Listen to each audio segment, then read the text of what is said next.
Bienvenue à notre présentation sur la conversion de fractions en nombres décimaux. Donc on va commencer par un exemple. Donc je vais vous poser une fraction. Donc un exemple très simple, on a par exemple 1,5. Et on veut convertir ce 1,5, donc cette fraction, en un nombre décimal. Donc pour cela, on doit poser la division. Donc on doit faire une division de 1 divisé par 2.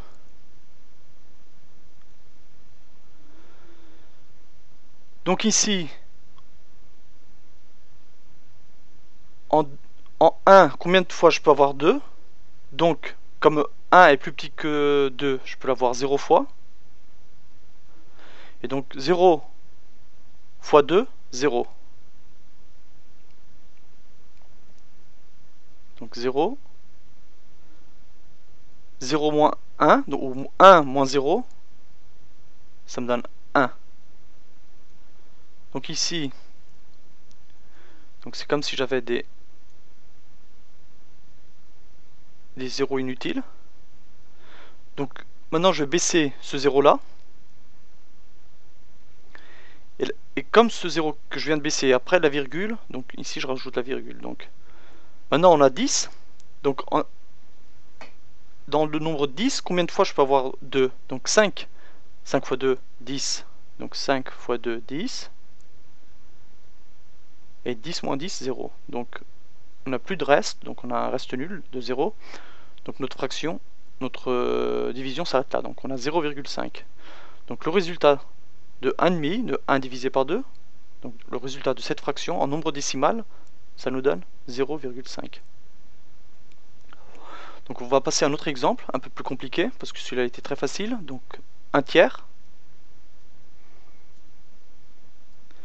Donc 1 tiers aussi on voit en nombre décimal, donc on va poser la division. Donc 1 divisé par 3. Donc en 1, combien de fois on a 3? Donc comme 1 est plus petit que 1, 0 fois. 0 fois 3, 0.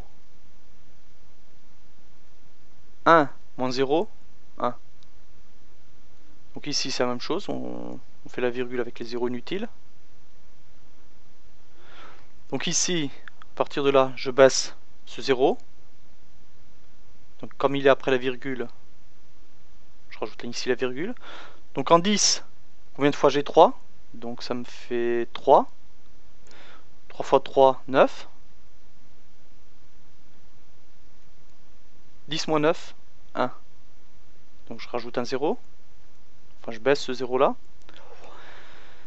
Ici la même chose, donc en 10, combien de fois j'ai 3? 3. 3 fois 3, 9. Donc 10 moins 9, 1. Je baisse un 0. La même chose, exactement la même chose, donc on a 10. Dans 10, combien de fois on peut mettre le 3? Donc 3 fois, 3 fois 3, 9. Donc on voit tout de suite qu'il y a une répétition, donc 10 fois 9, 10 moins 9, 1. Donc on voit tout de suite qu'on a une répétition. On a toujours 10, 10 moins 9, 10 moins 9, 10 moins 9. Donc ça se répète toujours et on aura toujours 0,3333. Donc ça veut dire qu'on aura une infinité de 3. Donc on représente ça par des petits points. Donc le résultat de 1 tiers, pour représenter, donc ça sera 0,3. Mais on va pas mettre tous les 3, on peut pas mettre une infinité de 3, impossible. Donc pour représenter ça, pour dire qu'on a une infinité de 3, on dit qu'on a 0,3, 3. Dans le deuxième 3, donc on met une petite barre sur le 3. Donc on va passer à quelque chose de légèrement plus compliqué. Donc on va dire 17 sur 9. Donc on a cette fraction là, donc 17 sur 9. Donc là on a la fraction, on veut un nombre décimal, le résultat en nombre décimal. Donc ce qu'on va faire, on va poser la division, donc on a 17 divisé par 9. 17 divisé par 9. Donc ici en 17, combien de fois je peux avoir 9? Donc 2, est-ce que ça serait 2? Donc 2 fois 9, 18, non. Donc ça serait 1. 1 fois 9, 9. Donc 17 moins 9. 17 moins 9, donc 17 moins 9, donc ça me fait 8. Donc ici, c'est comme si j'avais une virgule avec plusieurs zéros inutiles. Donc toujours la même logique, donc je baisse un 0. Donc comme le 0 est après la virgule, je rajoute ici une virgule aussi. Donc en 80, combien de fois j'ai 9? Donc 9, est-ce que ça serait 9? 9 fois 9, 81, non, donc ça sera 8. Et 8 fois 9, 72.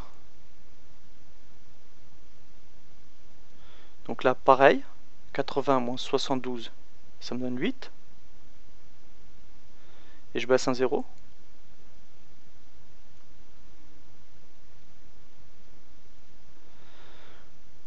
Donc en 80, combien de fois j'ai 9? Donc la même chose, comme on a fait ici, donc ça sera 8 fois. 8 fois 9, 72. Donc on a exactement la même soustraction qu'on a fait en haut. Donc 80 moins 72, 8. Je baisse un 0. Et on voit qu'on a toujours la même chose, donc ça se répète toujours. Donc on va toujours répéter la même chose. Donc on aura 8 encore. Et 8 fois 9, 72. Toujours, donc ça sera, on aura une infinité de 8. Donc ici, la même chose, le résultat, on va dire que c'est 1,8, 8, avec une petite barre sur 8 pour dire qu'on aura cette infinité de 8.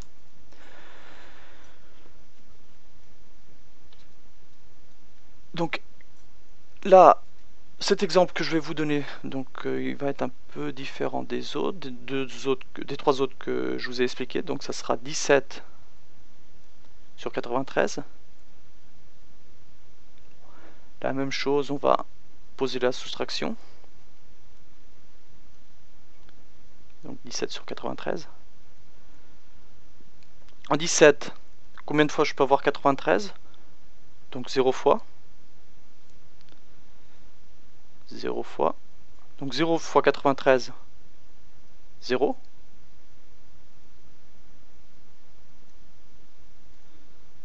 « 17 moins 0, 17. Là, on va dire donc on a les zéros inutiles, toujours. Donc on baisse un 0. Donc on le met là. Donc en 170, combien de fois j'ai 93? Donc là on rajoute une virgule, vu que le 0 qu'on vient de baisser, il est après la virgule. En 70, combien de fois j'ai 93? Donc on va... deux fois, est-ce que ça serait deux fois? On va faire ici à part pour voir si c'est deux fois. Donc 93 fois 2. 2 fois 3, 6. 2 fois... Et 2 fois 9, 18. Donc on a 186. C'est plus grand que 170. Donc on n'aura pas deux fois, on aura une fois. Donc une fois 93, 93.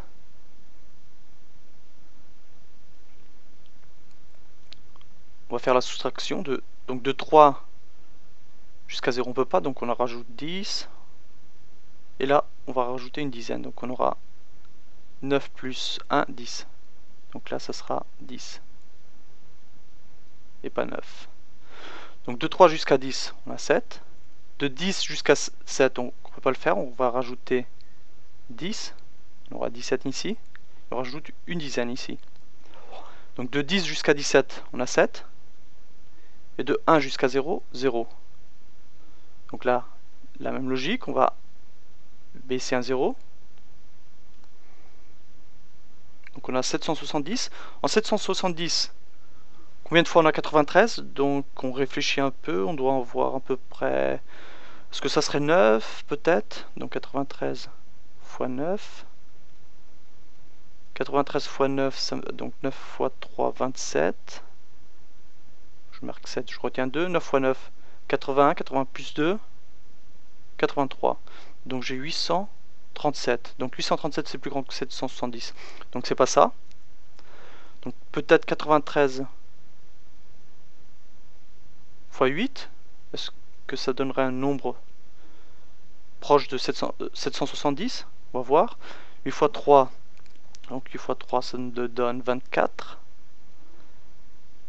Et 8 fois 9, ça me donne 8 fois 9, ça me donne 72. 72 plus 2, 74. Là oui, donc on voit que 744 est plus petit que 770. Donc ici, on aura 8. Donc 8 fois 93, on vient de le faire, ça me donne 744. Donc 744, 770 moins 744. Donc là, c'est pareil, donc 0, on rajoute une dizaine, donc on aura 10. Et là, on rajoute une dizaine aussi, donc 5. De 4 jusqu'à 10, on a 6. De 5 jusqu'à 7, 2. Et de 7 jusqu'à 7, 0. Donc on rajoute encore un 0. Celui-là. Donc en 260, combien de fois on pourrait avoir 93? Donc 260, on aura 2. Et 2 fois 93, donc 2 fois 93, on vient de le faire ici. Il est là, donc ça fait que 186. Donc 260, donc ici on aura encore quelque chose, on aura un résultat, je ne vais pas le calculer, mais ce qui est important de savoir, c'est qu'ici on aura une infinité de nombres différents. Donc on aura 1, 8, et puis encore d'autres chiffres. Donc le résultat de cette fraction-là, on va représenter par 0,182, et on représente après par 3 petits points, vu qu'on n'a pas de nombre qui se répète, on n'a pas le 8 qui se répète, le 2 qui se répète, une infinité de fois. Donc on aura une infinité de nombres différents les uns des autres. Donc 1 est différent de 8, 8 est différent de 2, et ainsi successivement, on aura d'autres nombres différents. Donc on aurait pu continuer cette division jusqu'à une infinité de chiffres. Donc le résultat sera de 0,182. On rajoute 3 petits points. Donc ici, comme j'ai encore un petit peu de temps, je vais vous expliquer rapidement comment on passe de nombres décimaux à une fraction. Donc par exemple, si on a 0,035, 0,035, donc le plus grand entier qu'on peut avoir ici, c'est 35. Donc c'est ça on va faire une fraction à partir de ce 35. Donc on aura 35 divisé par quelque chose. Divisé par combien? Vu qu'on a la virgule, il faudrait la déplacer de 1, 2, 3 cases décimales. Alors ici on a la dixième, pas les dizaines mais les dixièmes, les centièmes et les millièmes. Donc les millièmes, donc c'est 1000.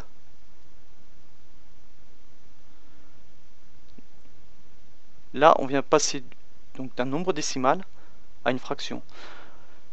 Un autre exemple que je peux vous donner, donc 0,03 de 0,030, donc le plus grand entier qu'on peut faire c'est 30. Et là comment on peut faire? Donc on a 30 divisé, donc on a les unités, excusez-moi, les dixièmes, les centièmes et les millièmes, donc 1000. Mais ce qui est important de savoir, c'est qu'on a un zéro inutile ici. Donc ça c'est la même chose. C'est la même chose que d'avoir 0,03. Donc en fraction, cela me donne, on a le plus grand entier, ça sera le 3, donc on aura 3 sur, donc on a quelque chose, on a les dixièmes et les centièmes, donc sur 100, 3 sur 100. Et 3 sur 100, donc comme ces deux expressions sont équivalentes, ces deux-là aussi sont équivalentes. Et ça c'est vrai parce que, vu qu'ici j'avais un 0 inutile, ce 0-là, on peut le couper avec celui-là, mais ça c'est une règle qu'on verra plus tard. Donc pour cette fraction, donc 0,03, on aura 3 sur 100. Donc j'espère que vous avez bien compris le cours, et puis si vous avez quelque chose vous a échappé, bon, vous pouvez le revoir. Et puis j'espère que vous regarderez une de mes vidéos plus tard. A bientôt.